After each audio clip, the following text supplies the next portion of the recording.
alley, getting enough guys and to finish up. But we had a good day. We got a lot of plays in, got some good work. A lot of the young players that needed quality time on that field in front of a crowd got some quality work. So I felt like we had a great day. We've had a good spring, as I said earlier. Today's normally a game, which is not really much for us practice-wise, but we got to do the practice, so it worked out good. So we got really quality work, and I was excited about the guys and seeing them play today. Mike, the quarterback, the backup quarterback job is going to be something that's important to you going down. I mean, Spencer needs a guy behind him at some point. Right. So, what did you see from those guys today, and how important is the summer and what's coming up for them? I thought they played well. Just with the naked eye, I see most of it. Some of it I don't see, and then obviously it looks different when I see it on tape. But I thought that they played well. I thought they competed. I thought they handled the offense well. So they get the summer to train, and then all through August, and then we, hopefully, if we need one in that position, it's when we're ahead, so they can get some actual game experience. But otherwise, I thought they performed pretty well today. Is there a position group you've liked that's grown a lot this spring? I think the corners have, I think the linebackers have, and I think the offensive line has. We've just been down a bunch of numbers, and they've had lots and lots and lots of reps, but I think they've improved. We've had a really good spring overall, but I would say those groups with the youth and them improving, yes. What does that, sorry, go ahead. You said the other day you wish you'd had more practices. After today, do you have a better feeling, or what's your feeling at this point? On what? Just altogether, you said you wanted more practices. Well, I always want more practices, and we have to make up some ground in August in the scenarios that we didn't get this spring without having really a second or a third offensive line. So we can account for that in our preparation in August. We'll have 25 offensive linemen in August, so we'll be able to practice 3 groups full speed. And I keep track of all that, the analytic part of what we missed. So we'll make up for that in August. My right offhand thinking is that we're going to have to get into more contact 11 on 11 a week earlier than we did this spring because of what we lost based on not having enough guys this spring. What has that been like? Sorry, you can go ahead. What has that been like, just seeing the offensive linemen who have been active while there have been people down with injuries? What do you think of just kind of all the work that they've had to do? Well, they've got a lot of reps, and I've told you guys this. I tell them that, man. I mean, it's you're getting a lot of work, more work than you really need, but it's going to help you. Truth known, years ago, that's the way we practice all the time. I mean, those guys, it's hard. They're the 300-pounders. They're the most non-athletic on the field, and they've been getting more reps than all these skill guys that weigh 190 and can run around all day and it not affect them. So there's some toughness that's instilled in them during this process that'll pay off for them as it goes, as we move forward. Now, I'm going to bet if you ask them, they're going to want a smoke break, and they're going to be glad that spring ball's over. What have you seen? I'm so sorry. You can go ahead. Go ahead. What have you seen in Preston Wilson at center since he's taken over there?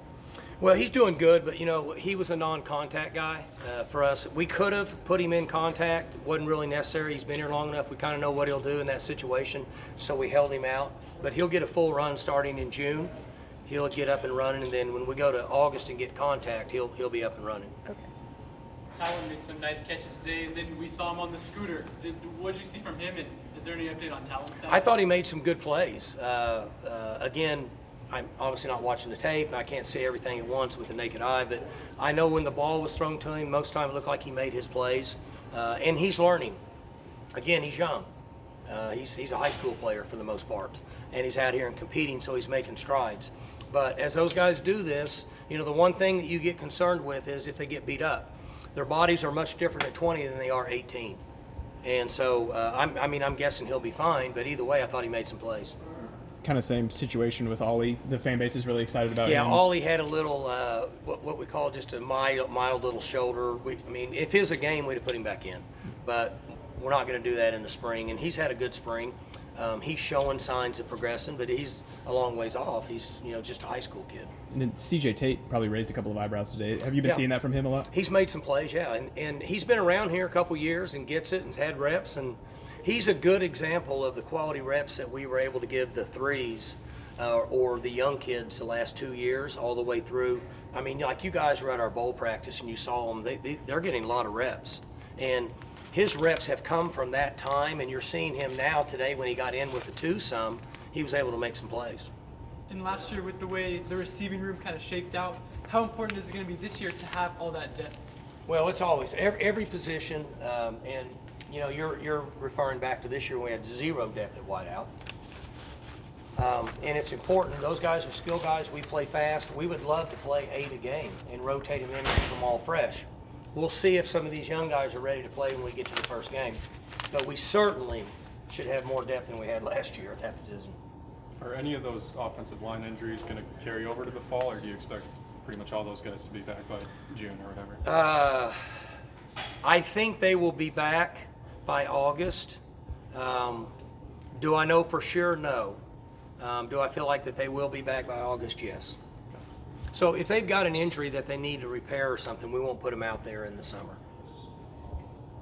Where would you grade Coach Mason's job so far, where he's taken over the defense, and who do you see as a player that's going to take the mold of the leader out there?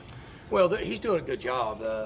We limited them what they could do today defensively based on where we're at. So they were somewhat vanilla. And his relationship with the staff is important, is good. His relationship with the players is important, it's good. Okay? So the veteran guys, the Tyler Lacey's of the world, okay, Walter Sheeds of the world, really Corey, Jabbar, those guys that have been 25, JT, those guys that have been around and been out there, they're the ones that have to help carry it, okay? We don't play as coaches, right? We put them in a position and then they got to grasp it and take off and run with it. There's been a lot of talk, of course, about Corey and Jabbar this spring, but what about some of the other cornerbacks, Dylan McKinney and Cale Smith? What have you seen in some of the other guys? They're doing good. They're just young. You saw out here real early in the scrimmage, one of them got confused, turned a guy loose down the boundary over here, and we threw it for a touchdown. They dropped coverage, and I want to say that I'm almost sure that was one of the freshmen. I'm not sure who it was, but those are the things that they have to learn and grow on. So what happens is, even though we've practiced 14 times, we haven't practiced in front of however many thousands of people were here on this stadium when everybody was watching you. There's the difference. So any position we're talking about, particularly, I would not want to be a corner or a safety in today's game and have to be in a position where I'm defending a guy running down the field and there's 80,000 people watching me and the ball's in the air. And that's what they're doing. And so the maturity, the experience and all that, and with those guys will be very important. You seem pretty close. You seem pretty close to the Eli Russ injury. I'm just wondering if you thought that might have contributed to wrapping up practice, or if it was. Well, I'm not sure. Again, I don't know what goes on in those situations. It could be anything. I always hope. Over my years, I've always tried to measure it by the sounds, and you're wrong. Sometimes it's worse than other. You don't know. So hopefully he'll be fine. It kind of looked like from the outside, I don't know if this is right, but that you were adding some drives at the end that maybe weren't scheduled. Is that? Oh, not really. We had them all. We had them all scheduled. In fact, we actually cut one out, but we were rotating the 7 on in between. We would go 1s, 3s would go 7 on, then 2s would come back out to give them a break. But obviously, the bad news is takes 10 to have 2 deep on the offensive line, and we only had 7. So those guys were getting doubled up. Colin Oliver won a lot of one-on-ones, and so did Tyler Lacey. What have you seen from those two over the spring? Well, they're going to be good players. They're experienced. They've been out there. You know what you're getting from them. Colin had so many reps as a freshman. We have a good feel for him. And obviously, Lacey is a potential NFL guy. Stays healthy, keeps working hard, developing like he is now. He's a guy that's potentially going to be draftable and play in the NFL. So we're expecting big things from those guys.